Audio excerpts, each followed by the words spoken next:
अब आज जैसा कि हम लोग पिछले कई सप्ताह से योग सूत्र को अध्ययन करते आ रहे हैं। इसी क्रम में आज हम लोग आगे बहुत इंटरेस्टिंग सूत्रों को देखेंगे, जानेंगे, समझेंगे। हम लोग बेसिक सूत्रों को पिछले दिनों पढ़े, समझे कि योग क्या है, योग का अनुशासन क्या है, चित्त क्या है, वृत्ति क्या है। चित्त वृत्ति को दूर करने के लिए हमें अभ्यास और वैराग्य करना चाहिए। अभ्यास क्या है, वैराग्य क्या है। और जब अभ्यास और वैराग्य करते हैं तो किस प्रकार से संप्रज्ञात और असंप्रज्ञात समाधि होती है। संप्रज्ञात समाधि को भी हमने समझा, 4 प्रकार के होते हैं: वितर्क, विचार, आनंद और अस्मिता। उसी प्रकार से हम लोग आगे देखें कि जब इन सब संप्रज्ञात समाधियों की जब आदत हो जाती है हमारे अंदर, उस विराम प्रत्यय, विराम मतलब सभी वृत्तियों को शांत करने की जो आदत है, वो भी प्रवृत्ति, वो भी एक प्रकार की वृत्ति है, इसको विराम प्रत्यय कहा गया। और उस संस्कार से भी जब हम शून्य हो जाते हैं तब जाकर के असंप्रज्ञात समाधि होती है। पर हम जब ये दोनों सब संप्रज्ञात और असंप्रज्ञात समाधियों को पार करते हैं तो इस क्रम में हमारे अंदर क्या, हमारी चेतना में क्या परिवर्तन होता है। तो ये सब हमने जाना कि हाँ, अगर आप किस प्रकार से विदेह लयी हो जाते हो, किस प्रकार से आप प्रकृति लयी हो जाते हो, इन सब चीजों को आपने देखा। विदेह लयी और प्रकृति लयी, यानी कि हम इन भूमियों को पार करते हैं चित्त के इन अलग अलग भूमियों को पार करते हैं तो हम कैसी अवस्था को पाते हैं, हमारी चेतना की क्या अवस्थाएं होती हैं, ये आपने अब तक देखा। तो कुल मिलाकर के हम योग क्या है, योग से हम समाधि तक कैसे पहुंच रहे हैं, अभ्यास, वैराग्य और भिन्न भिन्न stages, different stages. Almost we have learned all the different stages of your consciousness. What are the different uh, obstacles in sense of vrittis. There are 5 types of vrittis, and how we do practice and do vairagya, renunciation. And then when we do all types of vairagya, the apar and par vairagya, then we get the different layers of the evolution of consciousness. And vitark, vichar, anand and asmita. And after that, we will go through asampragyat, that is a samadhi, which is somehow not, we not work on the vrittis, but we work on viram pratyay. Viram pratyay is what? We just went through our last discussion, that this viram pratyay is a type of spatial vritti or spatial type of development happens in our consciousness. The modification, the patterns develop to make your vritti in peace. Dear friend, and this viram pratyay is worked out in asampragyat samadhi. And what happened when we do all these type of evolution in consciousness? Then we also discussed about the Videha Lay, Prakriti Lay, and different stages. We understood that when we die, our practice not ends there. With this death is only the death of the body. Your consciousness remain the same, and it restart the journey from where you left. So if you left your practice in Vitark Sampragyat Samadhi, then in next birth you start to practice from the Vitark Sampragyat Samadhi. If you left your body in Vichar Sampragyat Samadhi, then you will start the Vichar Sampragyat in your next birth. So we have already discussed these things. Today we are going to discuss what happens to the normal people. Okay, we have a lot of discussion about the Prakriti Lay and Videha Lay, and we know many of the fantasies about the Videhi लय and प्रकृति लय. इसके बारे में हम लोगों ने बहुत कुछ जाना कि इनकी शक्तियां कैसे होती है, ये लोग कितने शक्तिशाली और महान होते हैं, अवतार और महाअवतार होते हैं. लेकिन आम मनुष्य का क्या, जिनको ना वितर्क है, ना विचार है, ना आनंद है, ना अस्मिता है, हम जैसे सामान्य लोग के लिए क्या क्या करना होगा? हम लोग सामान्य लोग समाधि को कैसे पाएंगे? हम लोगों की यात्रा कैसे होगी?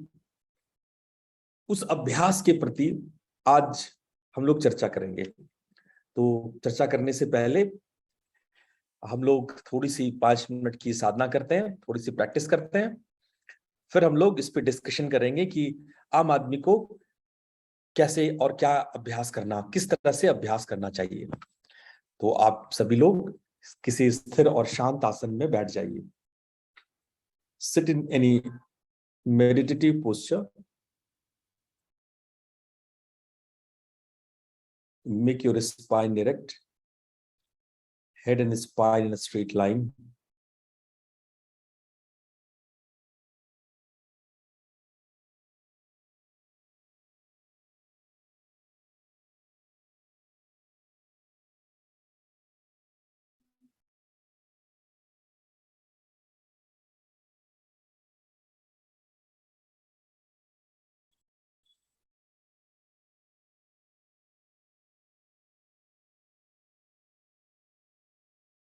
Make your body completely still, steady and calm.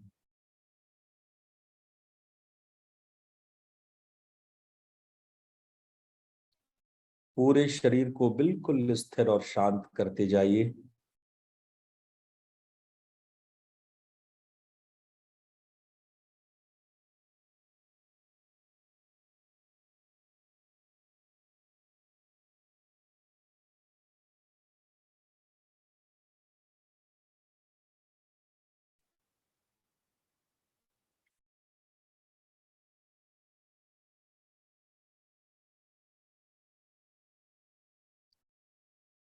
अब अपने श्वास प्रश्वास पर ध्यान को लाइए.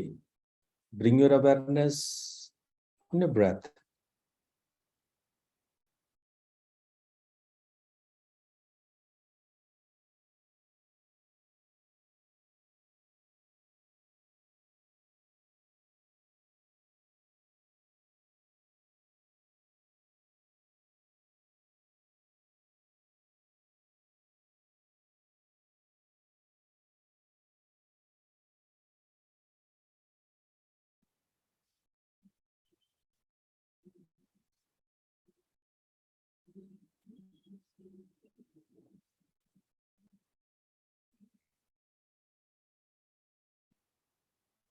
Watch the rhythm of the breath.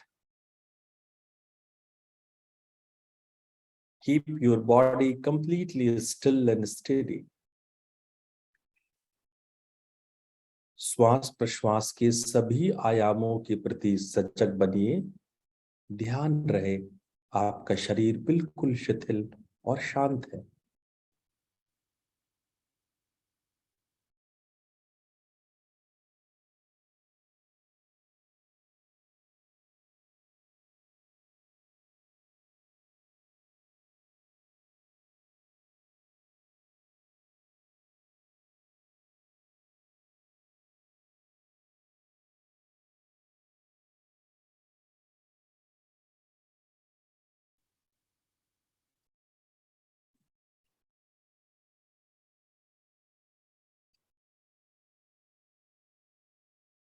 When you observe your rhythm of the breath, then slowly move on your sense organs and find your 5 senses and observe it. श्वास प्रश्वास के पश्चात आप अपने इंद्रियों के प्रति सजग बनिए. ध्यान दीजिए आपकी 5 इंद्रियां, घ्राण, स्वाद, दृश्य, स्पर्श और शब्द, आवाज. Become aware of the smell, the taste,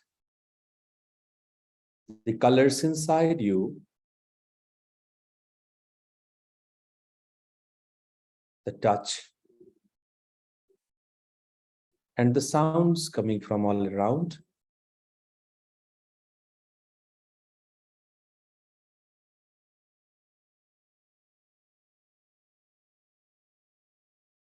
Develop this mindful awareness where you make your mind so subtle that you can feel all the senses together.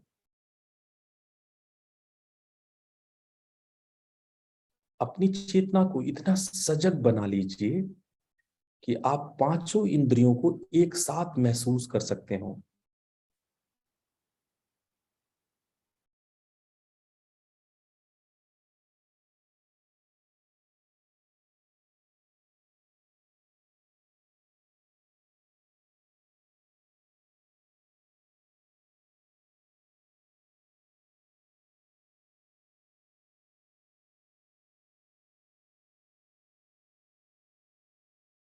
इंद्रियों के पश्चात अब आप अपने मन पे आइए। मन में उठने वाले तरंगों को देखिए। पिछले 10 मिनट में, आधे घंटे में जिस भी प्रकार के विचार आपके मन को छुआ है, मन में उसकी तरंगे उठी है, उन विचारों का विश्लेषण करें। किस प्रकार का विचार या वृत्तियां आपके भीतर में विद्यमान है, सजग बनिए। Now become aware of your thought pattern. Just think about last 1 hour or half an hour and analyze what type of thought patterns were there in your mind. What was the pattern? How your thought behaved? What are those motivations, emotions?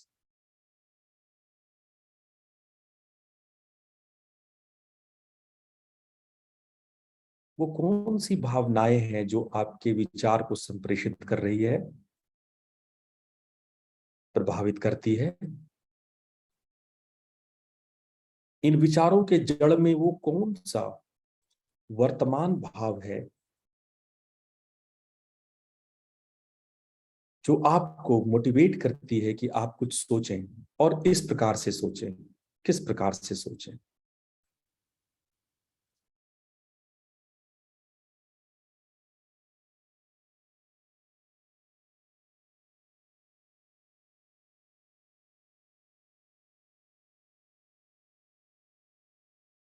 इन भावनाओं का जड़ आपके स्वयं का अहम भाव है।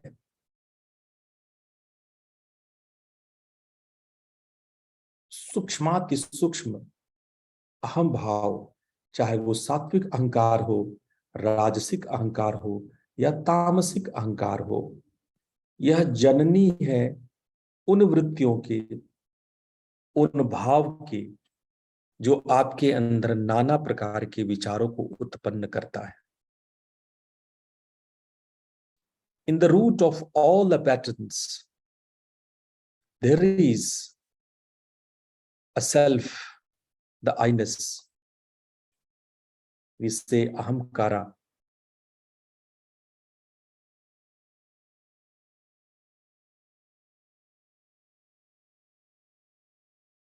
And this ahamkar generates a different types of bhava, emotions, and motivations for your thought patterns.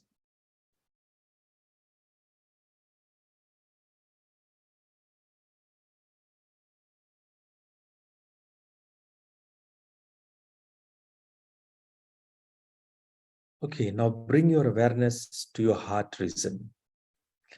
अपने हृदय स्थान के प्रति अब सजग बनिए। वहां पर अपने इष्ट के, अपने ईश्वर का, जिसके भी आप श्रद्धा और भाव रखते हैं, उसके प्रति सजग बनिए।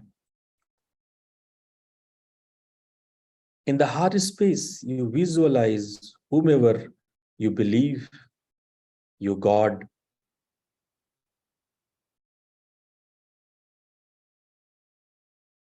with full of your devotion, with full of your surrender, belief and faith.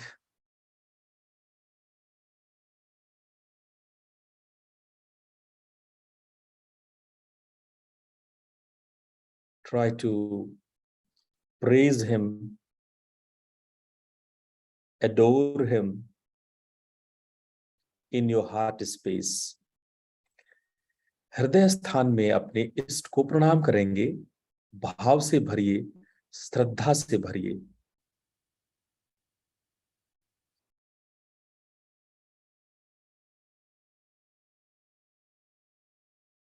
श्रद्धा से भरते हुए हम लोग 3 बार ओम मंत्र का उच्चारण करेंगे।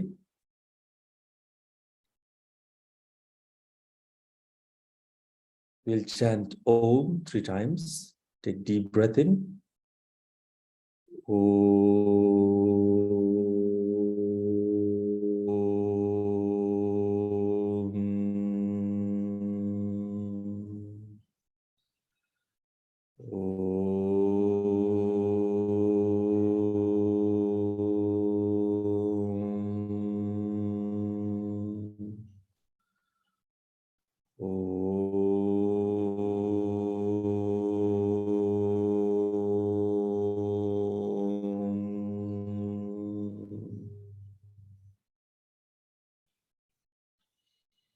Shanti Path after me. Om Asato Ma Sadgamaya. Om Asato Ma Sadgamaya. Tamaso Ma Jyotirgamaya. Tamaso Ma Jyotirgamaya. Mrityurmamritam gamaya. Mrityormamritam gamaya. Om Shanti Shanti Shanti. Om Shanti Shanti Shanti. Now rub your palms and place your palms over your eyes and gently hands down, eyes open. And welcome once again to all of you for this session.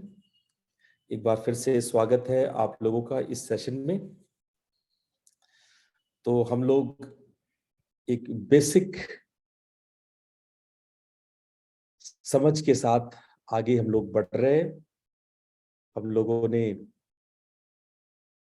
जो basic concept है उसको समझ लिया है और आज उसके आगे हम समझने की कोशिश करेंगे।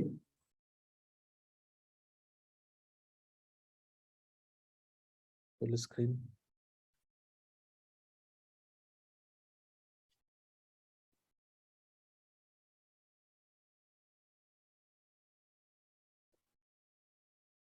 ओके, तो हम लोग आज ये समझने की कोशिश करेंगे कि अभी तक हम लोगों ने जितनी भी दूर तक की स्टडी हमने की है उसके आगे आज हम लोग जाएंगे। मैं एक बार जल्दी जल्दी से सारे सूत्र दे पढ़ जाता हूं, आप मेरे साथ साथ बोले, क्योंकि फिर काफी लंबा समय लग जाएगा, इसलिए आप मेरे साथ साथ ही बोले। मैं जो जो उच्चारण कर रहा हूं आपके स्क्रीन पर है, मेरे साथ साथ बोले। We chant together. अथ योगानुशासनम् योगश्चित्तवृत्तिनिरोधः तदा द्रष्टुः स्वरूपेऽवस्थानम् वृत्तिसारूप्यम् इतरत्र वृत्तयः पञ्चतयः क्लिष्टाः क्लिष्टाः प्रमाण विपर्यय विकल्प निद्रा स्मृतयः प्रत्यक्षानुमानागमाः प्रमाणानि विपर्ययो मिथ्या ज्ञानमतद्रूप प्रतिष्ठम् शब्द ज्ञानानुपाति वस्तु शून्यो विकल्पः अभाव प्रत्ययालंबना वृत्तिर्निद्रा अनुभूत विषया संप्रमोषः स्मृतिः अभ्यास वैराग्याभ्याम तन्निरोधः तत्र स्थितो यत्नोऽभ्यासः सतु दीर्घकालनैरन्तर्य सत्कारा सेवितो दृढ़भूमिः द्रष्टानुश्रविक विषय वितृष्णस्य वशीकार संज्ञा वैराग्यम तत्परम पुरुषख्यातैर्गुण वैदृश्यम वितर्क विचारानंदास्मिता रूपानुगमात् संप्रज्ञातः विराम प्रत्ययाभ्यास पूर्वः संस्कार शेषोऽन्यः भाव प्रत्ययो विदेह प्रकृति लया नाम। अब इस 3 सूत्रों को आप मेरे बाद 2 बार दोहराएंगे। We are going to study these 3 sutras today and repeat after me 2 times. श्रद्धा वीर्य स्मृति समाधि प्रज्ञा पूर्वक इतरेषाम श्रद्धा वीर्य स्मृति समाधि प्रज्ञा पूर्वक इतरेषाम श्रद्धा वीर्य स्मृति समाधि प्रज्ञा पूर्वक इतरेषाम तीव्र संवेगा नामासन्नः तीव्र संवेगानामासन्नः तीव्र संवेगानामासन्नः मृदु मध्यादिमात्रत्वात् ततोपि विशेषः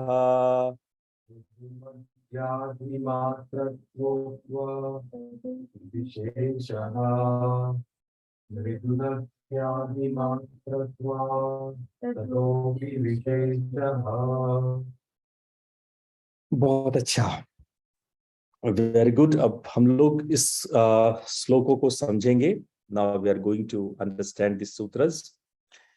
श्रद्धा, वीर्य, स्मृति, समाधि और प्रज्ञा, इन सब के साथ पूर्वकः, इन सब के साथ अगर हम प्रयास करते हैं, अभ्यास करते हैं, तो हमें इन समाधि की भूमियों को, जो पिछले समय हम लोगों ने पढ़ा, संप्रज्ञात असंप्रज्ञात, की प्राप्ति होती है। इतरेषाम, इतर शब्द है। इतर का मतलब होता है कि इसके अलावा, विदेह लयी और प्रकृति लयी लोगों के अलावा जो सामान्य लोग हैं, इनके इतर, जो स्पेशल लोग हैं, विदेह लयी प्रकृति लयी, ये तो आपने पिछले दिनों देखा। लेकिन इनके इतर, इनके अलावे जो लोग हैं, जो सामान्य लोग हैं, उनको क्या चाहिए? वो कैसे इन भूमियों को पाएंगे? इन भूमियों को पाने के लिए श्रद्धा चाहिए, वीर्य चाहिए, स्मृति पूर्वक, समाधि पूर्वक और प्रज्ञा पूर्वक। तो ये 5 चीज चाहिए, तब जाकर के फिर वो भूमियां आपको मिलेगी। अब ये 5 चीज को थोड़ा थोड़ा हम समझते हैं, ये आपस में बहुत कोरिलेटिव टर्म है। श्रद्धा, वीर्य, स्मृति, समाधि और प्रज्ञा। इसको ये समझने जैसा है। इसको समझने के लिए सबसे पहले हम समझते हैं कि श्रद्धा क्या होता है। सामान्य रूप से श्रद्धा को समझने में हम लोग एक छोटा सा मिस्टेक करते हैं। आज हम उस मिस्टेक पर थोड़ा सा समझने की कोशिश करेंगे कि क्या मिस्टेक करते हैं।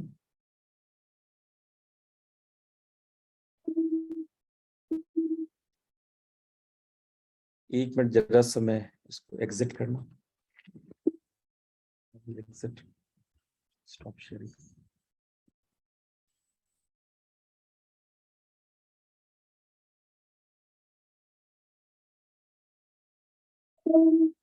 बस 1 सेकेंड।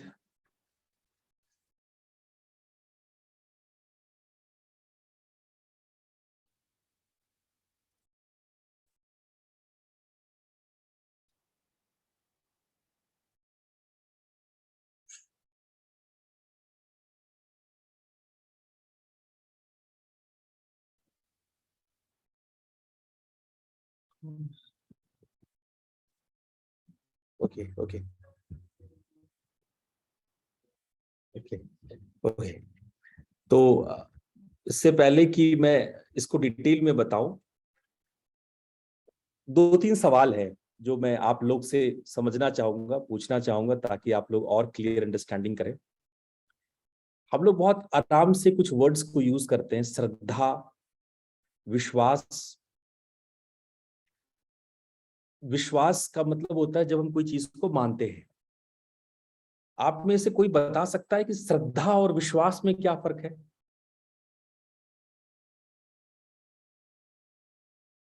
आप में से बहुत सिंपल सा क्वेश्चन, आप लोग ये शब्द को बहुत अच्छे से जानते हो।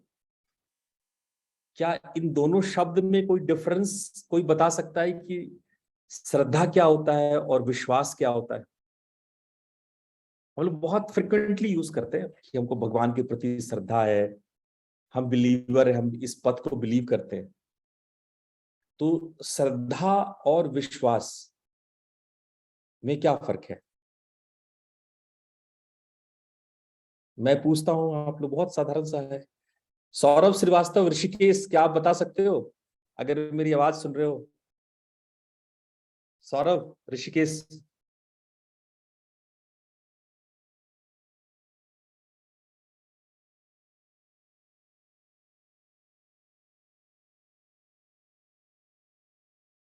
आप में से कोई बताए कि श्रद्धा और विश्वास में क्या फर्क है? What is difference? Vireshanand ji हाथ उठा रहे हैं। हाँ बताएं वीरेशानंद जी। वीडियो भी ऑन कर दें तो ज्यादा अच्छा रहेगा। प्रणाम गुरुजी। प्रणाम। विश्वास आप बता रहे हैं गुरुजी, आपने बताया अभी कि किसी चीज को जानना, अच्छे से जानना। मुझे लगता है विश्वास जानने के बाद एक स्थिति होती है जब हमारे पास मान लेते हैं उसको, हम अनुभव में ले आते हैं उसको। तो जब विश्वास इतना ज्यादा बढ़ जाता है तो एक श्रद्धा पैदा होती है, आस्था पैदा होती है। तो यही एक फर्क है। एक आगे की स्थिति है श्रद्धा, विश्वास के बाद एक आगे की स्थिति है श्रद्धा। बहुत क्लोज हैं आप, वेरी क्लोज। और आपने एक नया टर्म दे दिया हिंदी में, आस्था। अभी अभी चलिए। जो विश्वास और श्रद्धा में कंफ्यूज थे, आपने एक नया टर्म दे दिया, आस्था। अभी आस्था क्या है? विश्वास, आस्था और श्रद्धा, आप बहुत क्लोज हैं। और कोई आप में से आंसर करना चाहेगा? हाँ प्रणाम प्लीज। गुरुजी। हाँ प्रणाम, बताएं। गुरुजी, श्रद्धा अनकंडीशनल, विश्वास when I go through the process. Shraddha unconditional है, ये तो बिल्कुल सही है। बिल्कुल सही है, वो उसका लक्षण है, श्रद्धा का लक्षण ही है कि वो अनकंडीशनल रहे। लेकिन गोइंग थ्रू दैट प्रोसेस, ये विश्वास है, ये भी एक तरह से सही है, वेरी क्लोज। और कोई चाहे इसका आंसर करना, आप में से कोई और? हम्म। हेलो हाँ, हेलो। गुरु जी, आपने हमें पढ़ाया है स्कूल में श्रद्धा और मतलब विश्वास परमात्मा से एक का मतलब जो हृदय से हमें आता है, आपने पहले भी यही बताया था, भाव, आस्था, विश्वास, श्रद्धा, ये सब एक ही है। मतलब इसका कोई अलग नहीं है, जहाँ श्रद्धा है वहाँ विश्वास आ जाता है, तो वो एक ही शब्द है, हम एक ही शब्द समझते हैं, जो आपने बताया था। मनीषा, आपकी आवाज नहीं आई, कट रही है आपकी आवाज। अभी मेरी आवाज आ रही है गुरु जी? हाँ हाँ, बोले। विश्वास और श्रद्धा में कोई फर्क नहीं है, एक ही वर्ड है ये। अच्छा, आपने हमें यही सिखाया था, श्रद्धा, लेट भाव, आस्था, ये सब एक ही हृदय से आता है। Let me explain, okay. विश्वास और श्रद्धा में क्या अंतर है?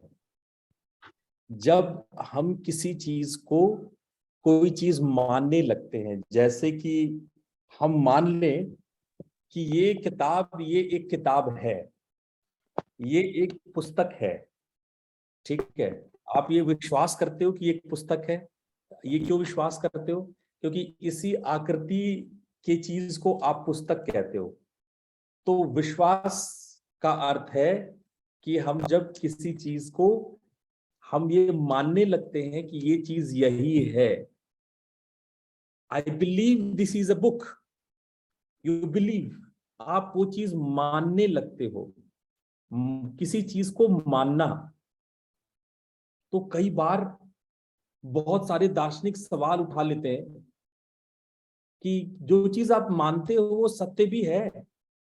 Are you sure whatever you believe is the truth?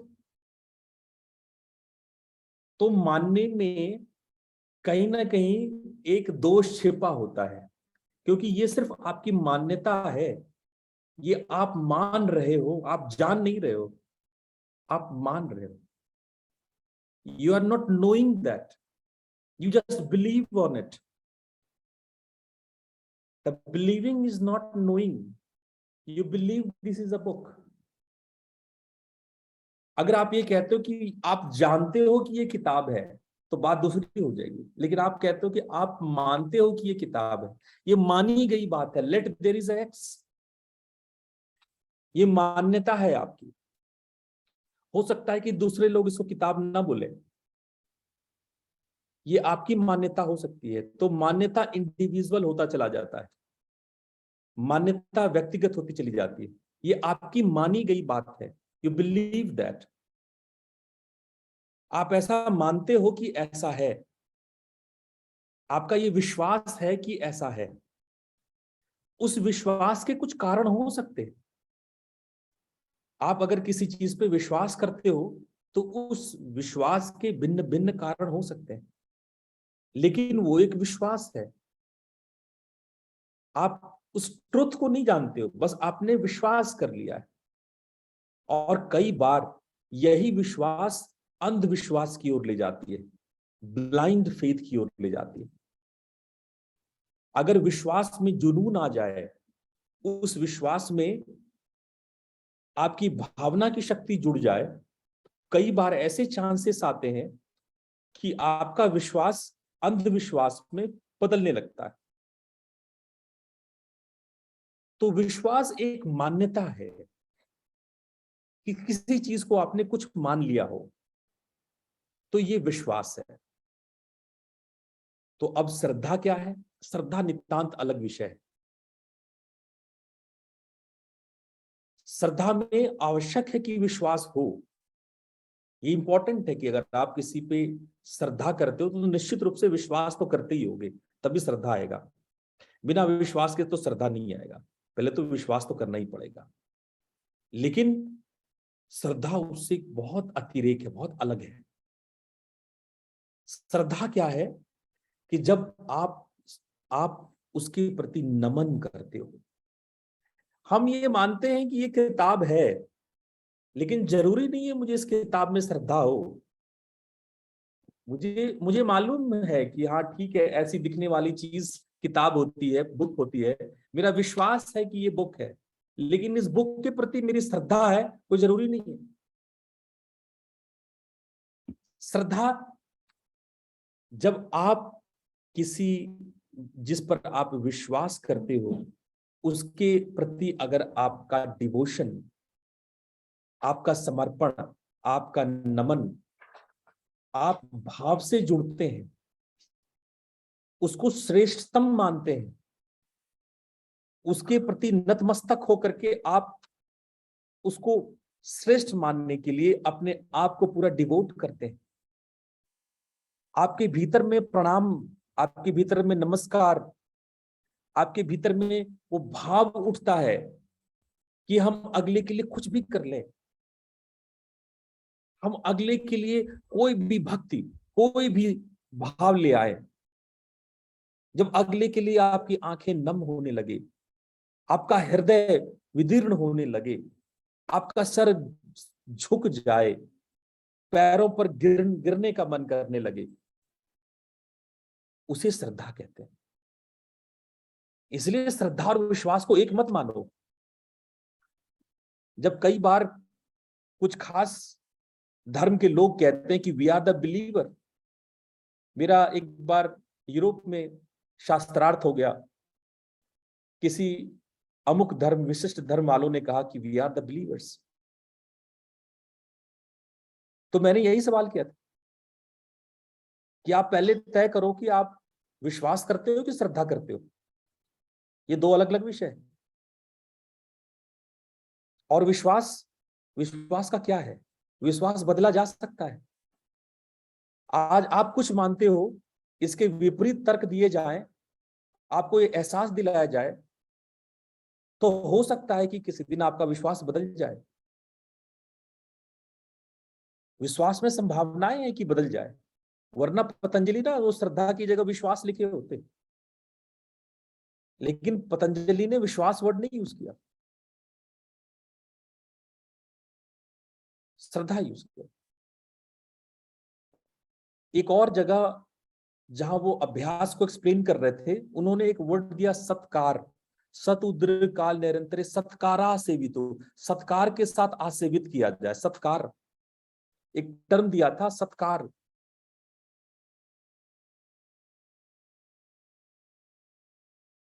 तो विश्वास और श्रद्धा में फर्क है। श्रद्धा में सत्कार है, विश्वास में मान्यता है, लेकिन श्रद्धा में सत्कार है। श्रद्धा में आप झुक जाते हो, श्रद्धा में आप नमित हो जाते हो, श्रद्धा में आप भाव से भर जाते हो, श्रद्धा में आपका मन करता है भक्ति करने का। लेकिन विश्वास न्यूट्रल है। विश्वास आपके तर्कों पे खड़ा होता है। विश्वास इज मोर लॉजिकल। आपके कुछ अमुक कारण होते हैं विश्वास करने के, पर श्रद्धा का कोई कारण नहीं है। और आपने ठीक ही कहा, श्रद्धा अनकंडीशनल है, और अगर कंडीशनड होगा तो श्रद्धा हो भी नहीं पाएगा। इसीलिए श्रद्धा को होने के लिए अनकंडीशनल होना होगा। अगर किसी के मन में कोई कंडीशन है कि अगर ऐसा ऐसा है तभी हम श्रद्धा करेंगे, तो समझो श्रद्धा नहीं कर रहा है। श्रद्धा होने के लिए अनकंडीशनल होना होगा। तो ये एक बेसिक डिफरेंस है जो हमें श्रद्धा और विश्वास में अंतर। अरे आप लोगों को समझ में अंतर? किसी कोई सवाल इससे पूछना है श्रद्धा के विषय में? कोई किसी को अगर ना समझ में आ रहा हो तो आप पूछ सकते हैं। एक नया टर्म जो आपने दिया शर्मा जी, वो है आस्था। अब आप पूछ सकते हो फिर आस्था क्या है? विश्वास तो समझ में आ गया, श्रद्धा भी समझ में आ गया, भले ये कोर्स में नहीं है, सूत्र में आस्था वर्ड नहीं है, पर अब ये आस्था क्या बला है? आस्था विश्वास का ही सिनोनिम है। आस्था, जब कोई विश्वास स्थायी रूप से आपके अंदर में आ जाए, कोई भी जो बिलीव है वो स्थायी रूप से परमानेंटली आपके अंदर विकसित हो जाए, तो उसको कहते हैं आस्था। ठीक है, ये बात क्लियर हो गई? तो दूसरा टर्म हमने यूज किया आस्था के बाद, ये दूसरी टर्म है, वो है जो जब श्रद्धा हो जाता है तो फिर दूसरी चीज चाहिए, वीर्य। अब ये वीर क्या है उसको हम लोग समझते हैं।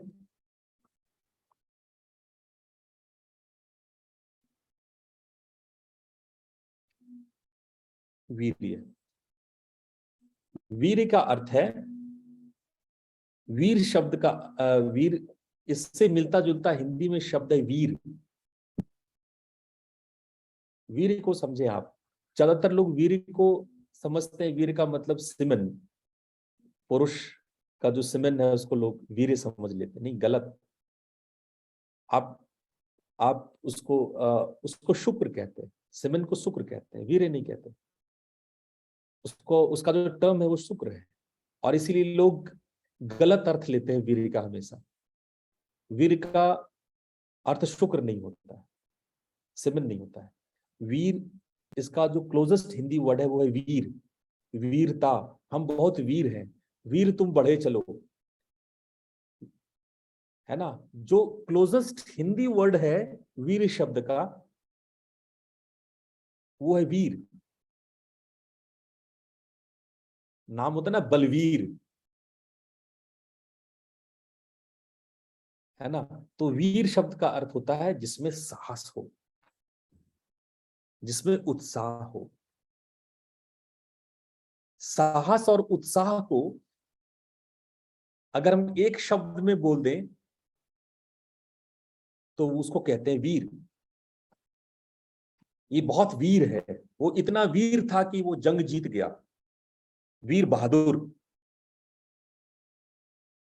तो वीर शब्द का अर्थ है उत्साह और साहस।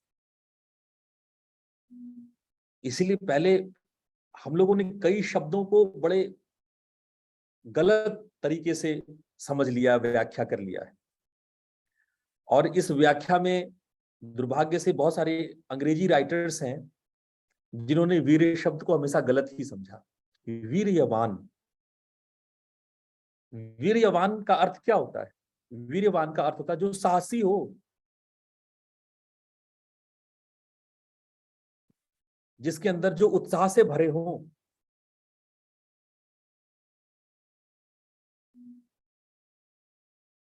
तो वो वीर है। तो अगर आपके अंदर में अगर श्रद्धा होगी तो निश्चित रूप से वीर भी होगा। हम कई बार लोगों को देखते हैं साधना करते हुए, मेरे बहुत सारे स्टूडेंट हैं, डिसाइपल्स हैं जो साधना करते हैं, उनमें वीर ये नहीं होता। वीर ये नहीं होता उसका मतलब क्या है? मरे मरे से साधना करते हैं, मतलब कर लिया जस तस, बड़ा मतलब कहते हैं ना बेगारी, है ना। जबरदस्ती का कर लिया, बैठा दिया, गुरुजी ने कह दिया है तो करना ही पड़ेगा, अब करना है तो चलो करना ही है। अनमने से बैठ गए, जस तस कर लिया, तो हम क्या बोलेंगे? भाई तुम्हारे अंदर तो वीर ही नहीं है। ऐसे बुझे बुझे से बैठ गए, ऐसे टाइम पास करने के लिए बैठ गए, जस तस कर लिया, ना उसमें अपना जोर लगाया, ना सजगता लगाया, ना अवेयरनेस लगाया, ना अपनी तरफ से प्रयास किया, ऐसे ही बिल्कुल लुद्ध करके बैठ गए बस। और 5 मिनट टाइम पास कर दिए, माला गिन रहे हैं, कर रहे हैं। जिन लोगों को मैंने सुमिरन बताया करने के लिए, मैंने बहुत लोगों को देखा है सुमिरन करते हुए, अभी सुमिरन कर रहे हैं, माला कर रहे हैं, चारों ओर देख भी रहे हैं, मोबाइल भी घंटी बजती खट से मोबाइल भी सुमिरन करते करते मोबाइल भी देख लेते हैं। अगर कोई इंपॉर्टेंट कॉल आ गया तो सुमिरन रोक करके, माला वही हाथ में रोक करके, हाँ हेलो। भाई काय का सुमिरन? ये किस तरह का सुमिरन कर रहे हो भाई? और तो और मैंने तो कुछ लोगों को देखा है कि टीवी देखते देखते सुमिरन कर रहे हैं। सुमिरन चल रहा है, टीवी भी चल रहा है। अरे या तो सुमिरन ही कर लो या तो टीवी देख लो, है ना। वो कबीर साहब ने कहा, माला फेरत युग गया, मिटा न मन का फेर, कर का मन का डारी के, मन का फेर, है ना। कबीर साहब का ये दुआ है। माला फेरते फेरते युग बीत जाएगा, कुछ नहीं होगा उससे। आप चाहे कितना भी माला कर लो, वीर ही नहीं है, करने का वो ललक ही नहीं है, करने का वो उत्साह ही नहीं है, करने की वो जिजीविषा नहीं है, करने के लिए वो लगन नहीं है। जब तक की बात लाइफ एंड डेथ की नहीं हो जाएगी, आप कैसे पार करोगे उस बिंदु को? कैसे आप शरीर से बाहर आओगे? कैसे अध्यात्म में प्रवेश करोगे? अभी भी अपने आप को बचाए हुए हो, अभी भी अपने मोह माया को बचाए हुए हो, अभी भी अपना सब कुछ बचाए हुए हो, सारा जितना भी चंचलता है उसको बचाए हुए हो, जितने भी विकार है सबको बचाए हुए हो। भाई या तो तुम इधर हो जाओ या तो इधर हो जाओ, सारे विकार को भी, सारी कुसंस्कार को बचाए हुए हो। जब उत्साह लगन नहीं है, ऐसा उत्साह होना चाहिए कि मन एकदम, आप पूरे 24 घंटे में तड़प रहे हैं, कब साधना का टाइम आएगा, कब सुबह 4 बजेंगे, अरे यार जल्दी से 4 बज जाए, अर्ली मॉर्निंग मेरी अलार्म बज जाए, उस उठ के खटाक से साधना पे बैठना है। रात को नींद नहीं आ रही है, 15 बार उठ उठ के टाइम देख रहे, 4 बजा कि नहीं बजा, अरे 4 बजा कि नहीं बजा, अरे 4 बजा कि नहीं बजा, अरे 4 बजा ही नहीं अभी तक, अभी तो रात के 3 ही बज रहे हैं, रात के 2 ही बज रहे हैं। तब तो माने कि भाई इतना उत्साह है आप में, इतना उमंग है, इतना तरंग है, उमंग है, उत्साह है, जोश है, साहस है। दूसरा वीर का अर्थ होता है साहस। एक तो वह उत्साह, उत्साह और साहस में क्या फर्क है वो भी आपको बताते हैं। कई बार हम लोग हिंदी शब्दों का प्रयोग तो कर देते हैं, उसके अर्थ को नहीं जानते, उसके अर्थ का ध्यान भी नहीं करते। उत्साह और साहस में क्या फर्क है? साहस का मतलब होता है निडर होना। अभी मान लो मैं कहूं कि पद्मासन में आप लोगों को आधे घंटे बैठना है, आधे लोग तो भय से ही साधना नहीं करेंगे। आधे घंटे पद्मासन क्या करा रहे हो गुरुजी, पैर टूट जाएंगे, पैर दर्द हो जाएंगे, है ना। तो साहस का मतलब होता है निडर, अभय, जिसमें भय नहीं।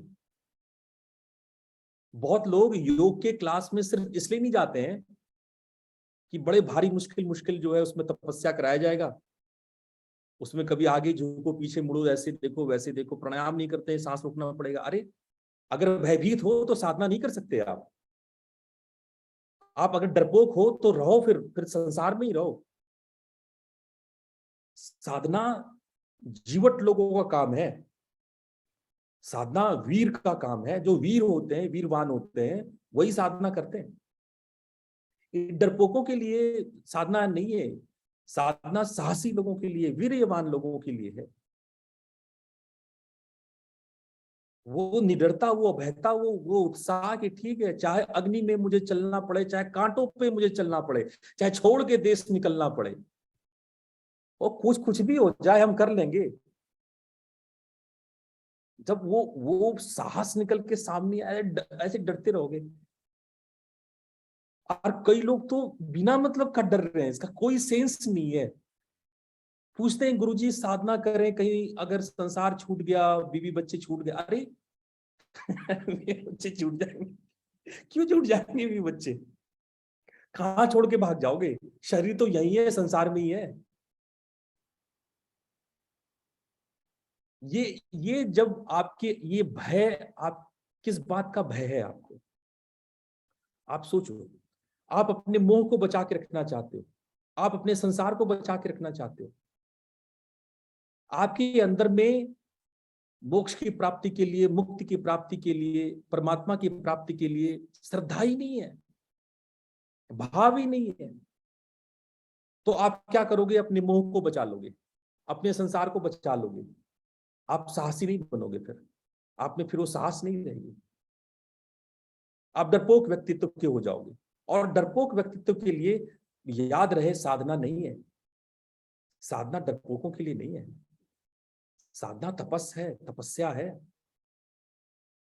इसके लिए आपको अभय निडर होना होगा, उत्साह उमंग से भरना होगा। और ये आता ही कैसे है? ये आता है जब आपके भीतर में श्रद्धा हो। केवल विश्वास से काम नहीं चलेगा, श्रद्धा चाहिए। और जब श्रद्धा आती है ना, तो सारे डर खत्म हो जाते हैं, उत्साह उमंग से भर जाते हैं आप। तो ये उत्साह उमंग साहस, मैंने कुछ साहसी लोगों को तो इतना साहसी होते हुए देखा है कि मुझे बताना पड़ा है कि साहस और दुस्साहस में क्या अंतर है। लोग भूल भी जाते हैं। कुछ लोग अति उत्साही होते हैं, अति साहसी होते हैं, और ये अति साहसी लोग कभी कभी दुस्साहसी हो जाते हैं। तो ये भी याद रखना कि साहस और दुस्साहस में फर्क है। साहस जहां आपको सही रास्ते पे ले जाती है, दुस्साहस में आप मूर्खता कर बैठते हो। दुस्साहस मूर्खता का काम है। तो आपको ये भी डिफरेंस रखना पड़ेगा कि दुस्साहस ना करना, साहस करना। और ये सब कुछ तभी हो सकता है जब श्रद्धा है। श्रद्धा नहीं है तो संभव है कि आप दुस्साहसी हो जाएंगे, श्रद्धा नहीं है तो संभव है कि आप डरपोक हो जाएंगे, श्रद्धा नहीं है तो हो सकता है कि आप में कोई उमंग तरंग नहीं है, कोई संवेग नहीं है। श्रद्धा नहीं है तो आप बड़े मंद से रहोगे, डाउन से रहोगे, बड़ा डिप्रेस्ड वे में साधना करोगे, बड़ा बेगारी से साधना करोगे। और यदि श्रद्धा है तो उत्साह उमंग तरंग सब है। तो आपने क्या करना है कि सबसे पहले श्रद्धा से भरना है। श्रद्धा से भरोगे तो आपको अपने आप वो सारे जो आपके लिए वीर्य जरूरी है, वो वीर्य आपको प्राप्त होगा। अब ये भी देखो 3 प्रकार का है, एक मृदु, एक मध्य और एक तीव्र। तीव्र को अधिमात्र भी कहते हैं। अधिमात्र और तीव्र एक ही चीज है, सिनोनिम है। तो ये 3 चीज है, एक मृदु, एक मध्य और एक तीव्र। अगर हम इसको ठीक ठीक समझें तो हम ये कह सकते हैं कि ये जो आपकी प्रैक्टिस है, देखो 2 बात होती है। एक तो प्रैक्टिस जब वो कोई उपाय लगा रहे हो, ठीक है, और एक होता है कि जब आप पूरी तरह से आपका संवेग कैसा है। तो ये भी 3 प्रकार का है, एक सॉफ्ट होता है, एक मध्य होता है और एक आपका तीव्र होता है। जब आपका तीव्र संवेग हो तब संभव है कि आपके अंदर वो चीजें वो चीजें डेवलप हो। अभी हम उस पे आएंगे, तीव्र संवेगा नामा सन्ना मृदु मध्यादि मात्रा, ये बाकी के श्लोक पहले हम और बाकी समझ लें। स्मृति, इससे पहले भी हम लोग स्मृति के बारे में चर्चा कर चुके हैं और आप लोग के क्वेश्चंस भी आए हैं स्मृति को लेकर के। तो पहले हम समझते हैं कि स्मृति क्या है। आप में से कोई बताएगा? अनुभूत विषया असप्रमोषः स्मृति ही। अब इसको आप लोग व्याख्या करके बताओ, स्मृति क्या है? गुरु जी, पिछले जन्मों की जो स्मृतियां हैं, जो अनुभूतियां हैं हमारी, जो हमने एक्सपीरियंस किया है, और वो कहीं ना कहीं हमारे सबकॉन्शियस में विद्यमान रहती हैं। तो धीरे धीरे हमें शायद उसकी कभी याद आती है या उससे एक संस्कार बन जाता है। तो उस संस्कार के होते हुए हमारी जो कर्म है या काम करने का तरीका है किसी भी दिशा में हो, उसकी एक विशेष दिशा हो जाती है। तो यही स्मृति है। बहुत सही। और ये पिछले जन्म में क्यों, अभी 10 मिनट पहले भी जो हुआ हाँ, है, सही सही बात, सही बात। स्मृति मतलब जी। जो भी पूर्व में घटित हुआ है, अनुभूत विषय, जिस विषय को आपने अनुभूत किया है, अनुभव अनुभव किया किया है। है, असंप्रमोश, वो नहीं हट रहा है मन से, असंप्रमोश, वो बना हुआ है, वो हट नहीं रहा है, वो बना हुआ है, उसको स्मृति कहते हैं। लेकिन कई बार कुछ चीजें इतनी मन के अंदर दबी रहती है कि वो याद अभी तो नहीं आ रहा है, लेकिन अचानक से कुछ वैसा मिलता जुलता घटना घट गया तो अचानक से याद आता, अरे मैं तो भूल ही गया था, मुझे तो अभी बाजार जाना था। अरे अचानक आप किसी पुराने दोस्त को देखते हैं, कोई पुराना कॉलेज में या स्कूल में पढ़ा हुआ साथी आपको बाजार में मिल जाता है, अरे भोला राम तुम कहाँ थे, आके गले मिल गए। तो वो था कहीं आपके अंदर में, भोला राम कहीं आपके अंदर में था, आप भोला राम को भूल गए, और अचानक से वो भोला राम सामने आता है तो आपकी स्मृति खुलती है और फिर आप भोला राम से मिलते हो। तो यहाँ पर जिस स्मृति की बात कही जा रही है वो एक खास तरह का, एक आपके कहीं ब्रेन के किसी पार्ट में, किसी सबकॉन्शियस में कोई दबा हुआ, कोई छुपा हुआ कोई स्मृति है। अब इस स्मृति को समझिए, श्रद्धा और वीर्य। जब आपके अंदर श्रद्धा हो जाए, जब आपके अंदर में वीरता, साहस और उत्साह हो जाए, तो क्या होता है, आपको कई प्रकार की स्मृतियां जगने लगती है, आपके अंदर कई प्रकार की स्मृतियां आती हैं। कई प्रकार की स्मृतियां, आपने कभी तो साधना किया होगा, कभी तो बैठे होगे। आज आप लोग सब मेरे सामने बैठे हो, जो भी आप 20-22 लोग सामने मेरे बैठे हुए हो, आप यूं ही नहीं बैठे हो, कोई तो संस्कार होगा, कोई तो बात होगी, किसी जन्म में कभी कुछ तो आपने किया होगा, इसी जन्म में या उसके पिछले के जन्म में, पूर्व जन्मों में। तो जो अगर आपका उत्साह, आपका साहस, आपकी श्रद्धा कहीं ना कहीं इस ओर इशारा करती है कि कोई स्मृति है जो आपके भीतर पे है, और वो स्मृति प्रकट होने लगती है। जैसे ही आपका उत्साह, मैं देखता हूं कि जिस मेरे शिष्यों में, जो प्रैक्टिशनर्स में बहुत तीव्र संवेग होता है, एकदम अधिमात्र कन्विक्शन होता है, प्रैक्टिस होता है, उनमें मैंने अक्सर देखा है कि इनके कुछ संस्कार रहे होते हैं। कुछ को तो पशुओं की तरह हाँकना पड़ता है, पर कुछ ऐसे होते हैं जैसा लगता है कि मानो इनके अंदर साधना के संस्कार भरे हुए हैं, बड़े उत्साह, बड़े लगन के साथ, बड़े मेहनत के साथ एकदम साधना करने लगते हैं, पूरा एकदम जोर शोर से, तीव्र संवेगा नामासन, तीव्र संवेग के साथ करने लगते हैं। उनको पता नहीं है कि जो वो उत्साह और साहस दिखा रहे हैं उसके पीछे कोई पुरानी स्मृति है, उस स्मृति का उनको अंदाज नहीं है, उनको पता नहीं है, उनको याद नहीं है कि ये क्यों हो रहा है। लेकिन अगर श्रद्धा है, अगर वीर्य है, तो इसका मतलब कि आपकी स्मृतियां हैं। वरना अगर स्मृति ना होता तो इतने वीर्य और इतना श्रद्धा भी नहीं होता।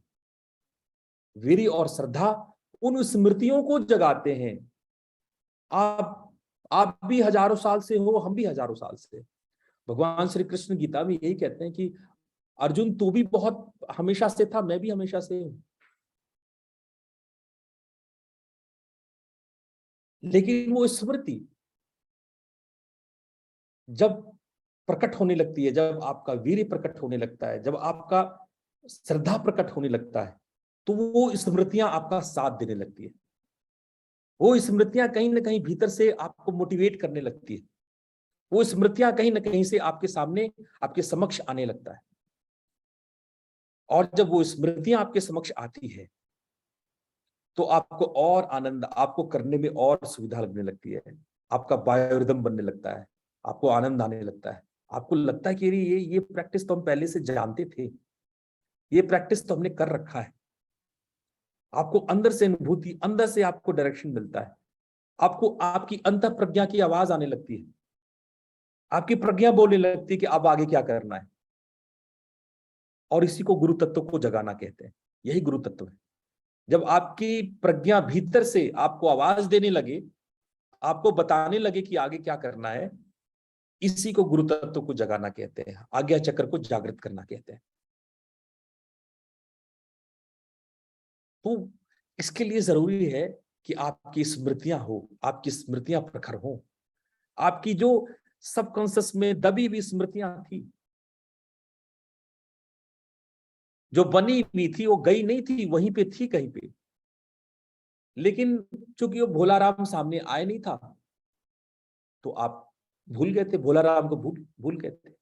और मजेदार बात समझ लो, जो भूलता है वही भोला होता है, जो ना भूले वो भोला हो भी नहीं सकता है।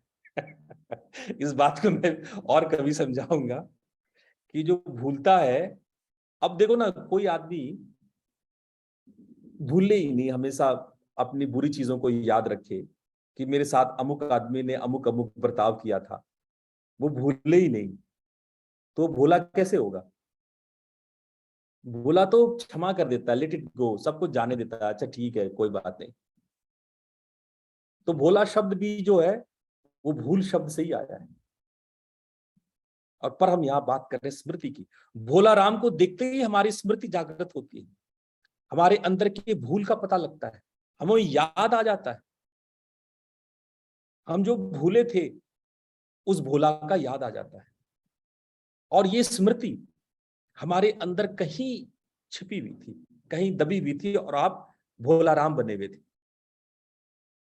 और जैसे ही स्मृति आती है तो आपके भीतर श्रद्धा और आपका वीर्य एक स्मृति को उत्पन्न करता है, और उससे क्या होता है? समाधि। उससे आप क्या हो जाते हो? एकाग्र। आपकी एकाग्रता होने लगती है। जब स्मृतियां आने लगती है तो स्मृतियों से एकाग्रता होती है, आप बड़े एकाग्र हो जाते हो, क्योंकि आपकी स्मृतियां आपको सपोर्ट करने लगती है। आपका जो प्रयास होता है समाधि पूर्वक हो जाता है। फिर साधक, साधना और साध्य तीनों एक हो जाते हैं, आपकी एकाग्रता बढ़ने लगती है। स्मृतियों का सपोर्ट मिलते ही आप एकाग्र होने लगते हैं, और यही समाधि आपके भीतर में प्रज्ञा पैदा करती है, जिस गुरु तत्व की हम बात कर रहे थे। आपके भीतर का जो अंतः प्रज्ञा है वो आपको निर्देशित करने लगता है, वो आपको बताने लगता है कि आगे करना क्या है, कैसे करना है, क्या हो रहा है, कैसे हो रहा है, क्यों हो रहा है, इन सब का ज्ञान होने लगता है। तो आप देखो, श्रद्धा से वीर्य, वीर्य से स्मृति, स्मृति से समाधि, और समाधि से प्रज्ञा। और जो प्रज्ञा मिलेगा, जिस प्रज्ञा का आप अंतःकरण में विकास करोगे, जो अंतःकरण की आवाज आपको सुनाई पड़ेगी, वो और श्रद्धा को उत्पन्न करता है, वो फिर से नए और फिर से विशाल बड़े श्रद्धा को उत्पन्न करता है। आप और श्रद्धावान होते जाते हो। ये क्रम है, ये देखो, ये एक विशेष क्रम है। फिर उस नए श्रद्धा से, नए विश्वास जो आपके अंदर भरता चला गया, श्रद्धा, भक्ति, डिवोशन, सरेंडर, समर्पण, वो श्रद्धा फिर नए प्रकार के वीर्य को उत्पन्न करेगा, उत्साह और उमंग को पैदा करेगा। फिर ये जो नया वाला उत्साह उमंग है, ये नई प्रकार की स्मृतियों को पैदा करेगा। वो जो अभी तक आपको याद नहीं आया था, वो भोला राम, और उस भोला राम के बारे में भी याद आएगा। और ये स्मृति आपके अंदर फिर से एक नए प्रकार की समाधि, नए एकाग्रता को आपके भीतर लाएगी। विशेष प्रकार की एकाग्रता को भीतर लाएगी, और ये एकाग्रता फिर से एक नई प्रज्ञा को, फिर से एक नए अंतःकरण के ज्ञान को उत्पन्न करेगा, जो पहले से ही निहित था, जो पहले से ही था। और ये क्रम आपका लगातार चलता रहेगा। श्रद्धा, वीर, स्मृति, समाधि, प्रज्ञा पूर्वक इतरेषाम। तो ये लगातार ये क्रम आपका चलता रहेगा। तो ये किनके लिए? ये सामान्य व्यक्ति के लिए। सामान्य व्यक्ति को चाहिए कि वो अपने भीतर श्रद्धा लाए। श्रद्धा से ही सारी कहानी शुरू होगी। श्रद्धा नहीं तो कुछ नहीं। श्रद्धा होगी तो वीर्य होगा, वीर्य होगा तो स्मृति आएगी, स्मृति होगी तो समाधि होगी, समाधि होगी तो प्रज्ञा, फिर वही प्रज्ञा और भारी और गहरे श्रद्धा को लेके आएगा। तो इस क्रम को आपको समझ में आ रहा होगा। इससे संबंधित यदि कोई आप सवाल पूछना चाहते हैं तो आप पूछें। इस गणित को अगर आप समझ पा रहे हैं तो आप कोई सवाल पूछना चाह रहे हैं तो आप पूछें। मैं यहाँ देख पा रहा हूं कि हाँ भाई सौरभ श्रीवास्तव, सर प्रणाम। प्रणाम। उस समय माइक नहीं चला तो आपने प्रश्न पूछा तो बोल नहीं पाया। अच्छा सर, स्मृति में इसका मतलब सारा ज्ञान भी है वो कि हम ब्रह्म से निकले, वो जानकारी भी है कि हम वही ब्रह्म स्वरूप सत्ता ही हैं। लेकिन स्मृति में इतना ऐसा कौन से विकार हैं जिसके कारण कब मतलब, क्योंकि प्रज्ञा क्रिएट होगी, समाधि होगी, प्रज्ञा आएगी। तो ये मेरा एक क्वेश्चन है इसमें कि कहाँ है ये, कैसे मतलब ये चीज। ठीक है श्रीवास्तव जी, मैं समझ गया। श्रीवास्तव जी ये पूछना चाह रहे हैं कि क्या ये स्मृति, पहला सवाल इन्होंने पूछा, क्या ये स्मृति इतनी गहरी है कि हम उसी ब्रह्म परमात्म तत्व के अंश हैं। जब पहली बार हम परमात्मा से उतर के नीचे पृथ्वी पर आए थे, जब पहली बार सतयुग में हम जीव बने थे, जीवात्मा बने थे, अपने ब्रह्म से निकल करके हम जीवात्मा में आए थे, तो क्या ये स्मृति भी उन्हीं स्मृतियों में आता है? क्या वो स्मृति भी स्मृति है ना? ये सवाल बिल्कुल सही है। और हाँ, ये भी स्मृति है। किसी दिन आपको पता लग जाएगा, आपको याद आ जाएगा कि आप पहली बार जब अपने स्वयं से, अपने ब्रह्म से निकल करके आप जीवात्मा बने थे, जीव बने थे, सतयुग में पहली बार जब आप उत्पन्न हुए थे, तो उसकी याददाश्त भी कहीं ना कहीं आपके सबकॉन्शियस में छुपी हुई है। आपके अंतःकरण में कोई प्रज्ञा बनी हुई है, वो भूले हुए हैं हम लोग। लेकिन किसी दिन याद आ जाएगा, अरे मैं तो वही शिव हूं, शिवोहम शिवोहम शिवोहम शिवोहम। न तो मैं चित्त हूं, ना चित्तानि नाहम, न तो मैं चित्त हूं, न तो मैं अहंकार हूं, न तो मैं मन हूं, न तो मैं इंद्रिय हूं, न तो मैं प्राण हूं, न श्रोत्र नेत्रो न च घ्राण, न मैं श्रव्य हूं, न सुनाई पड़ने लायक हूं, न दिखाई पड़ने जैसी कोई चीज हूं। शिवोहम शिवोहम, मैं स्वयं शिव हूं, यानी कि मैं स्वयं परमात्मा हूं। हाँ, ये आप भूल गए हो। आपको किसी समाधि के अंतिम समाधि में आपको ये बात याद आएगी, समाधि के किसी अंतिम दशा में ये बात आएगी याद कि हाँ आप ही हो, मैं ही था वो। लेकिन उससे पहले बहुत सारी चीज और भी याद आनी बाकी है। वो धीरे धीरे, वो तो अंतिम याद है, वो याद लास्ट याद है। वो याद आ गया तो आप मुक्त हो गए। वो अंतिम याददाश्त है, वो अंतिम स्मृति है। वो स्मृति हो गई, वो याद आ गई, तो फिर आपका काम पूरा हो गया। लेकिन उससे पहले भी बहुत कुछ याद आना बाकी है, उससे पहले भी बहुत सारी स्मृतियां आनी बाकी है। तो दूसरा सवाल श्रीवास्तव जी पूछ रहे हैं कि दूसरा सवाल कि ये स्मृतियों का बाधक क्या है, ये कौन है जो इस स्मृति विभ्रंश पैदा कर रहा है, स्मृतियों को रोक ले रहा है, स्मृतियों को आने नहीं दे रहा है। जो स्मृतियों को आने नहीं दे रहा है उसको हमारे शास्त्रों ने टर्म दिया मार, उसको कहते हैं मार, या उसको हम लोग साइकोलॉजी में आपस मार कहते हैं। ये मार ही है जो कि स्मृति विभ्रंश, स्मृतियों को रोके हुए है, स्मृतियों को आने नहीं दे रहा है। और मजेदार की बात है, मजे की बात है, इस मार को मारा नहीं जा सकता है। ये ऐसा मार है जिसको मारा ही नहीं जा सकता है। ये मार कभी मर नहीं सकता है, इसको वरदान कह लो। इसीलिए अगर आप शिव पुराण पढ़ोगे तो शिव पुराण में एक कथा है, एक कहानी है। इसको कथा के माध्यम से शिव पुराण में कहा गया है। कथा क्या है? शिव पुराण में कथा है कि मां पार्वती साधना करती है, और जब मां पार्वती मनुष्य, आदिशक्ति ने मनुष्य शरीर ले लिया था, मां पार्वती बन गई थी वो आदिशक्ति, और वो भूल गई थी कि वो स्वयं आदिशक्ति है।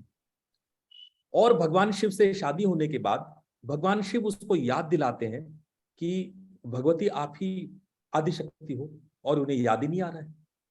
उन्हें अपने पिछले जन्म का भी याद नहीं आ रहा है कि वो पिछले जन्म में सती थी, वो भी भूल गई थी, वो उसे कुछ नहीं याद आ रहा है। तो वो ध्यान करती है, वो ध्यान कर रही है, और उनको ध्यान करने की कोशिश में शिव पुराण में ये कथा, इसको कथा के रूप में बताया गया कि मार बार बार जीत रहा है और वो परेशान है। मार बार बार जीत जा रहा है, बार बार स्मृति विभ्रंश, थोड़े थोड़े ऐसे ग्लिम्स आ रहे हैं फिर गायब हो जा रहे हैं। मार की वजह से वो अपनी स्मृतियों को नहीं पा रही है। उनके अंदर श्रद्धा भी है, उनके अंदर वीर्य भी है। श्रद्धा और वीर्य होने के बावजूद भी मार को मारा नहीं जा पा रहा है, स्मृति आ नहीं पा रही है। तो कथा है कि भगवान शिव और मार में युद्ध होता है। फिर भगवान शिव कहते हैं कि ठीक है भाई, मेरी पत्नी को तुम रोक रहे हो तो मैं तुमसे युद्ध करूंगा। और भगवान शिव और मार में बड़ा जबरदस्त युद्ध होता है। मार इसलिए प्रसन्न है कि उसको ब्रह्मा का वरदान है कि वो मारा नहीं जा सकता है, वो ब्रह्मा का अमर पुत्र है। जब सृष्टि रची गई तो मार को इस तरह से बनाया गया कि उसको नष्ट नहीं किया जा सकता था। वो सृष्टि का अमर संतान है, और शिव जितना भी प्रयास करें मारा ही नहीं जा रहा था। तो शिव ने फिर एक उपाय लगाया। शिव क्या किए कि उन्होंने डमरू बजाना शुरू किया। जब वो डमरू बजाना शुरू किए तो क्या हुआ कि मार सम्मोहित हो गया। मार मारा तो नहीं जा सकता है, लेकिन वश में किया जा सकता है। ठीक है, तो मार जो है वो सम्मोहित हो गया, वो हिप्नोटाइज हो गया डमरू से। डमरू बजाते उतना ही कम था, ऊपर से वो नृत्य भी करने लगे, भगवान शिव डांस करने लगे। और ऐसा जबरदस्त डांस किया उन्होंने, ऐसा जबरदस्त, मतलब ऋतिक रोशन फेल है उसके सामने, एकदम जबरदस्त डांस, जबरदस्त। तो ऐसा जबरदस्त डांस हुआ, उस डांस को आज भी हम लोग मूर्ति बना करके याद रखते हैं। उस डांस को, ऐसा सुंदर डांस था वो, दुनिया में किसी भी डांस की पूजा नहीं हुई होगी, लेकिन भगवान शिव जब नटराज नृत्य कर रहे हैं तो उनकी हम लोग पूजा करते हैं। हमारे घरों में उस डांस की प्रतिमूर्ति है। ऐसा भयानक डांस हुआ होगा, ऐसा जबरदस्त डांस हुआ होगा। कभी आप नटराज की मूर्ति को देखें, आप नटराज की मूर्ति को देखेंगे तो आप चौंक जाएंगे। नटराज जब वो भगवान शिव नाच रहे हैं ना, तो उनके पैर के नीचे देखना कि एक छोटा सा बौना जैसा कोई आदमी पड़ा हुआ है। अभी गूगल करके आप लोग चेक करना, नटराज नृत्य या भगवान शिव का मूर्ति, नटराज का मूर्ति। अगर आपने नटराज का मूर्ति देखा होगा तो भगवान शिव किसी आदमी पे चढ़ के डांस कर रहे हैं। तो वो आदमी कौन है? वही मार है। दिस इज द मार, यही मार है। मार पे चढ़ के डांस कर रहे हैं, मार पे चढ़ के डांस कर रहे हैं। उस प्रतीकात्मक रूप का क्या अर्थ है कि भगवान ने अपने नृत्य में उसको ऐसा मोहित कर दिया, ऐसा सम्मोहित, ऐसा हिप्नोटाइज कर दिया कि मार को हराया तो नहीं जा सकता था, लेकिन उसको सम्मोहित किया जा सकता था। इसका गूढ़ार्थ क्या है? इसका गूढ़ार्थ ये है कि मार को मारा तो नहीं जा सकता है, लेकिन नाद योग के द्वारा, डमरू इत्यादि नाद योग के द्वारा, नाद से आप उसको वश में कर सकते हैं। उसको लय करा करके, जब आप लय में आते हैं, नाद में आते हैं, जब आप लय योग करते हैं, जब आप लय योग करते हैं, नाद योग करते हैं, और आप जब लय में आते हैं, तब नाद, तब जो ये मार है, मार कंट्रोल में आ जाता है। तो ये कथा है, लेकिन ये कथा इतना गूढ़ अर्थ देने वाला है। ये स्मृतियां कैसे आएंगी सामने? तो नाद योगी बताते हैं, जब वो कान बंद करके अंतर के अनाहत नाद को सुनते हैं, भीतर के उस गगन के आवाज को सुनते हैं जो बहुत झीनी झीनी हो रही है ना, तो जब उस आवाज को सुनते हैं तो मार सम्मोहित होने लगता है। और जब मार सम्मोहित होता है तो आपके भीतर से स्मृतियां निकल के आती हैं, और वो स्मृतियां हैं जो आपको मोटिवेट करती हैं कि जो पहले आपने साधना की हुई है, जो पूर्व में आपने किया हुआ है, वो उसको याद दिलाए, उससे आपको मोटिवेशन मिले, आपको सामर्थ्य और आपकी श्रद्धा और बढ़े। वो सब सर्किल में है। श्रद्धा होगी तो वीर होगा, वीर होगी तो स्मृति होगी, स्मृति होगी तो समाधि होगी, समाधि होगी तो प्रज्ञा होगा, प्रज्ञा होगा तो फिर से श्रद्धा होगी। ये सर्किल में आप आ जाएंगे, और ये सर्किल जितना घूमता जाएगा, ये सर्किल जितना घूमता जाएगा, उतनी आप मुक्ति पथ की यात्रा करते रहेंगे। और कोई प्रश्न है तो श्रीवास्तव जी, समझ में आ गया सारी बात? जी सर। ठीक है। तो और सर ये भी एक प्रश्न में है कि ये भी एक मतलब एक तरह का मैकेनिज्म है, एक तरह का मैकेनिज्म है जिससे बार बार होते होते होते होते मेरे हिसाब से। हाँ बिल्कुल, यही मैकेनिज्म है। पतंजलि यही सूत्र बता रहे हैं। जी। वो कहते हैं कि विदेही लइयों के लिए तो कोई दिक्कत ही नहीं है, वो ऐसे ही घर में जन्म लेते हैं और वो साधना करके निकल जाते हैं। प्रकृति लई के तो और भी कोई दिक्कत नहीं, वो ऐसे ही महाअवतार होते हैं वो। जी। इन लोगों को तो कोई दिक्कत ही नहीं है, इन लोगों के लिए तो सारी सुविधा होती है। लेकिन इतरेशाम, अब बाकी लोग क्या, इतर लोग क्या करेंगे, बाकी लोग क्या करेंगे? बाकी लोग को ये सर्किल का सामना करना पड़ता है। बाकी लोग यही श्रद्धा वीर स्मृति समाधि प्रज्ञा पूर्वक इतरेशाम, इतर लोग, बाकी लोग यही करते हैं। मैं दो दो प्रश्न देख पा रहा हूं, एक आशी जी पूछ रही हैं और एक वीरेश जी पूछ रहे हैं। आप लोग प्रश्न पूछ सकते हैं, समय थोड़ा है, मैं शॉर्ट में आंसर कर सकता हूं। आशी पहले पूछ लें। आशी, आप पूछना चाह रहे हैं?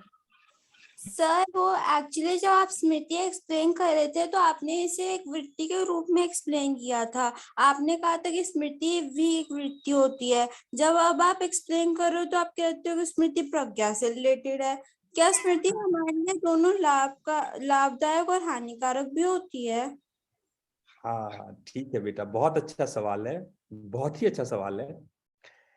ये सवाल हम चाहते हैं कि हर एक पाठक के मन में उठना चाहिए था, ये प्रश्न पूछे जाने चाहिए कि एक और तो आप कहते हो कि स्मृति एक वृत्ति है, स्मृति एक ऐसी वृत्ति है जिसका हमें निरोध करना है और निरोध करके हमें मुक्ति पाना है, और वहीं आप स्मृति को मुक्ति का उपाय मान रहे हो। ये हमें मुक्त भी कर रहा है, ये कैसी बात हो गई? तो बेटा ऐसा है आशी बेटा कि वृत्तयः पंचतयः क्लिष्टाः अक्लिष्टाः। पहले ही दिन जब मैंने वृत्ति बताया तो वृत्ति के बारे में मैंने ये बताया कि क्लिष्ट भी होते हैं, अक्लिष्ट भी होते हैं। जब ये क्लिष्ट होते हैं तब हमारे अंदर बंधनों को पैदा करते हैं, हमारे अंदर बॉन्डेज को पैदा करते हैं। और जब ये अक्लिष्ट होते हैं, सरल होते हैं, तब ये धीरे धीरे हमें मुक्ति पथ की ओर ले जाते हैं।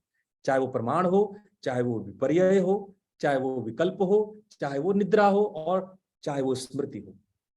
ये पांचों वृत्तियां हमें बांधती भी है और ये पांचों ही वृत्तियां हमें मुक्त भी कर सकती है। वो क्लिष्ट भी होती है और अक्लिष्ट भी होती है। लेकिन जब वो क्लिष्ट होती है तो हम कलेशों में चले जाते हैं, अविद्या में चले जाते हैं, और हम बंधते चले जाते हैं, जीवन में दुख और हे में चले जाते हैं।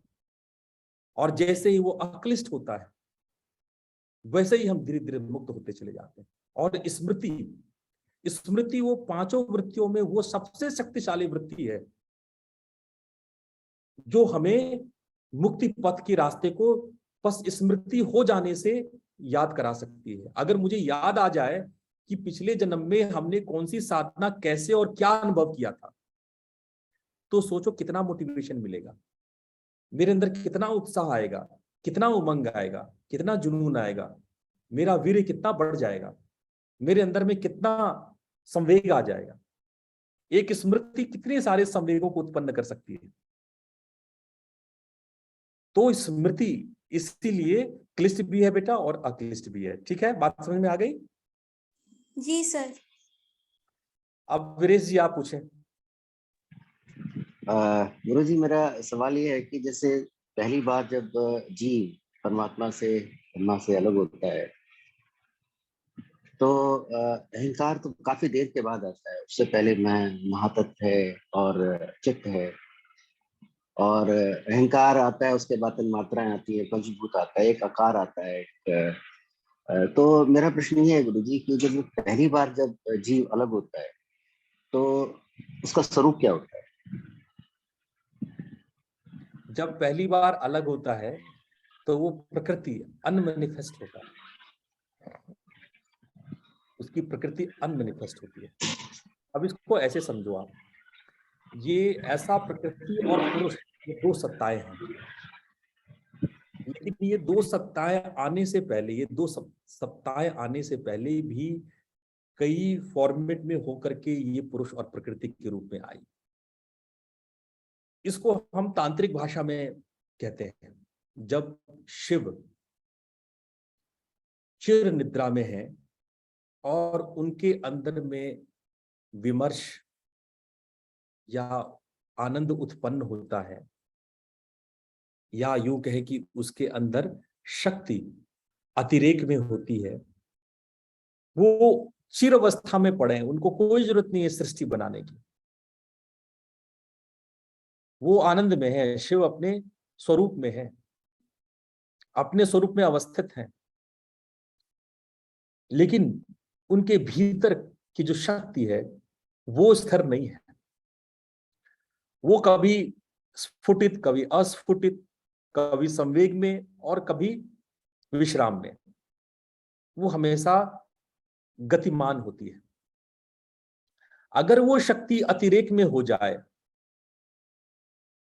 तो शिव केवल शिव नहीं बल्कि अर्धनारीश्वर के रूप में प्रकट होने लगते हैं। तब वो शिव और शक्ति दोनों रूपों में, यिन और यैन दोनों रूपों में प्रकट होने लगते हैं। एक ओर जहां प्रकाश है वहीं दूसरी ओर विमर्श है, एक ओर जहां चित्त है दूसरी ओर वहां आनंद है, लेकिन दोनों एक ही है। अभी अर्धनारीश्वर है, अभी दोनों अलग अलग नहीं हुए। तभी अचानक से शक्ति के भीतर में इच्छा, ज्ञान और क्रिया की उत्पत्ति होती है, और जब ये इच्छा, ज्ञान और क्रिया की उत्पत्ति होती है तो यहां से माया की सृष्टि उत्पन्न हो जाती है। माया अपने रूपों में प्रकट होने लगता है। इच्छा, ज्ञान और क्रिया जिन माया तत्वों को उत्पन्न करता है उससे कहीं ना कहीं वो प्रकाश प्रकृति और पुरुष के रूप में परिवर्तित होने लगते हैं।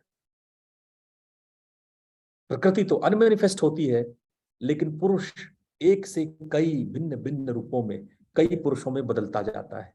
जैसे एक शीशे को फोड़ दे, एक बड़ा सा आईना को तोड़ दे तो कई छोटे छोटे छोटे टुकड़ों में बढ़ जाएगा। अगर आप एक आईना को देख रहे हैं तो आप उसमें एक दिखाई पड़ेंगे, लेकिन जब वो 1000 टुकड़ों में बटे हुए शीशे को आप देखेंगे तो आप 1000 दिखाई पड़ेंगे। इससे आप 1000 नहीं हो जाते हो, आप तो एक ही हो। लेकिन इन टुकड़ों में, इन छोटे छोटे टुकड़ों जो कि शीशे 1000 टुकड़ों में बट गए हैं, उसमें आप 1000 दिखाई पड़ने लगते। तो इस प्रकार से प्रतिबिंबवाद यानी प्रतिबिंब का सृष्टि शुरू होता है और आप 1000 पुरुषों में दिखाई पड़ने लगते हो। आप स्वयं शिव होते नहीं हो, लेकिन दिखाई पड़ने लगते हो उन हजारों में। और इसी प्रकार से पुरुष की सृष्टि उत्पन्न होती है और अनेक पुरुष हैं। सांख्य कहता है पुरुष अनेक है, ब्रह्म एक है, शिव एक है, लेकिन पुरुष अनेक है। यहाँ पुरुष का मतलब मेल मत समझ लेना आप लोग। यहाँ पुरुष का मतलब आत्मा से है। तो आत्मा अनेक है, और इस अनेक पुरुषों से जो सृष्टि उत्पन्न होती है, उसका प्रभाव जब प्रकृति पर पड़ता है तो प्रकृति मैनिफेस्ट होने लगती है।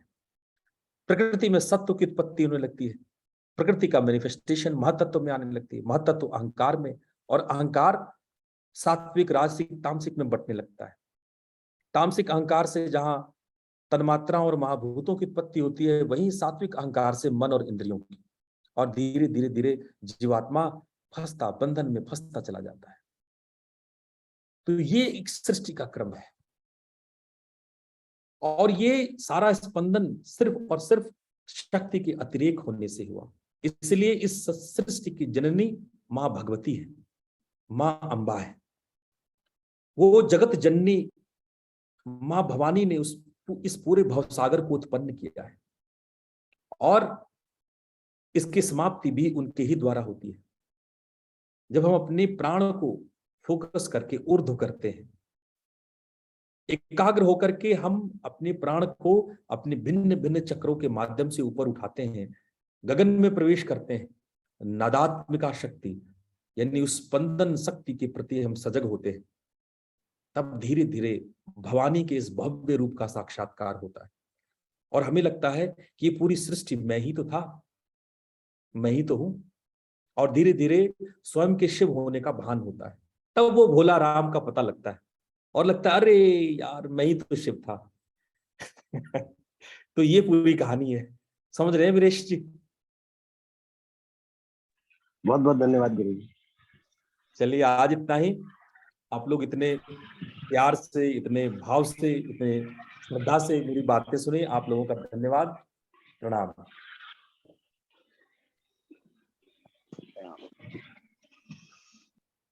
धन्यवाद गुरु जी, आपने इतने प्यारे तरीके से फिर से हमें सारी चीज़ों से अवगत कराया, वृत्तियों को वापस एक रिवीजन हम सबको मिल पाया, और स्मृति की जो इम्पोर्टेंस है उसको भी हम लोग समझ पाए। तो अगले हफ्ते हम फिर से दोबारा मिलेंगे सभी लोगों के साथ। आप सब से मैं आशा करता हूँ कि आप दोबारा यहाँ पे प्रस्तुत होंगे, और हम आगे के और सूत्रों को और गहरे तरीके से सीखेंगे, जिन 2 सूत्रों का हमने आज पाठ और किया है इसके अतिरिक्त। तब तक के लिए इन सारे विचारों को आप अपने उस पर मनन करते रहिएगा। इसी के साथ एक विशेष सूचना आप सभी को देना चाहता हूँ कि आज शाम को हम एक छोटा सा कार्यक्रम कर रहे हैं, जो कि है योग निद्रा और अंतर मौना के ऊपर, और जिसके अंदर हम 3 आयामों के ऊपर काम करेंगे, जो कि एक है डीप रिलैक्सेशन टेक्निक और दूसरा है स्ट्रेस और एंजाइटी मैनेजमेंट। इस प्रकार के छोटे छोटे कार्यक्रम हम लोग करते रहते हैं, ताकि हमारे जो ये इनिशिएटिव्स है, ऐसे जो और कार्यक्रम है जिसमें हम लोगों को कैसे जोड़ सकते हैं, कैसे हम लोग और ज़्यादा नेटवर्क को क्रिएट कर सकते हैं रितान्वेशी का, उसमें सहयोग पा सके, चाहे वो किसी सहायता राशि से हो, चाहे वो आपके समयदान से हो, या आपके किसी भी शेयरिंग या नेटवर्क शेयरिंग के अंदर हम लोगों के प्रोग्राम्स को आगे लेके जाया जाए। तो ये कार्यक्रम की डिटेल अभी ग्रुप में दोबारा शेयर करी जा रही है। जो भी आप में से इंटरेस्टेड है वो आज शाम को 6 बजे भारतीय समय पे कनेक्ट कर सकते हैं। जो सेंट्रल टाइम जोन में है उन लोगों के लिए सुबह 7:30 का ये टाइम होगा। तो will look forward for all of you to participate in it. धन्यवाद।